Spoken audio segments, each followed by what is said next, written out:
बिस्मिल्लाहिर्रहमानिर्रहीम। अल्लाह से दोस्ती सबक आमूज कहानी। ये कहानी है बगदाद के एक साधा मगर अक्लमंद धोबी की। एक आम इंसान मगर उसकी सच्चाई और अक्लमंदी ने पूरे शहर को हैरान कर दिया। ये सिर्फ एक किस्सा नहीं बल्कि एक सबक है जो हमारी जिंदगियों को बदल सकता है। धोबी की सादगी। बगदाद के बाजारों में एक गरीब धोबी रहा करता था। वो दिन रात मेहनत करता, कपड़े धोता और अपना रिस्क हलाल कमाता। लोग उसे निहायत सादा और दियांतदार इंसान के तौर पर जानते थे।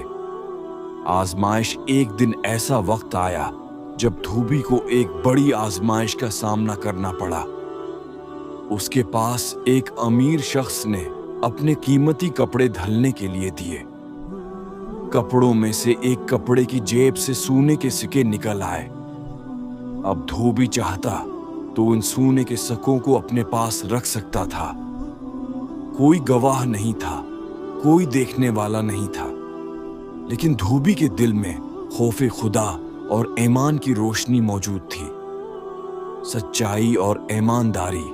उसने फौरन वो सिक्के उठाए और अमीर शख्स के घर जा पहुंचा। धोबी ने कहा, ये सिक्के आपके कपड़ों में थे, ये अमानत आपको लौटाने आया हूं। अमीर शख्स ये सुनकर हैरान रह गया। उसने कहा, क्या तुम जानते हो कि तुमने कितनी बड़ी दौलत को अपने हाथों से छोड़ दिया? धोबी ने मुस्कुराकर जवाब दिया, हाँ, लेकिन मेरे लिए असल दौलत मेरा ईमान और मेरी सच्चाई है।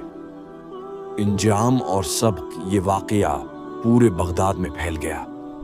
लोग धोबी की ईमानदारी और अक्लमंदी को देखकर मुतासिर हुए।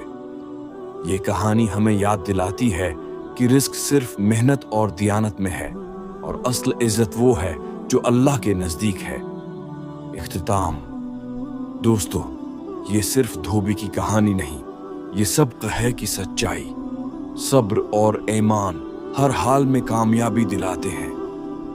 अल्लाह से दोस्ती करने वाला कभी नुकसान नहीं उठाता।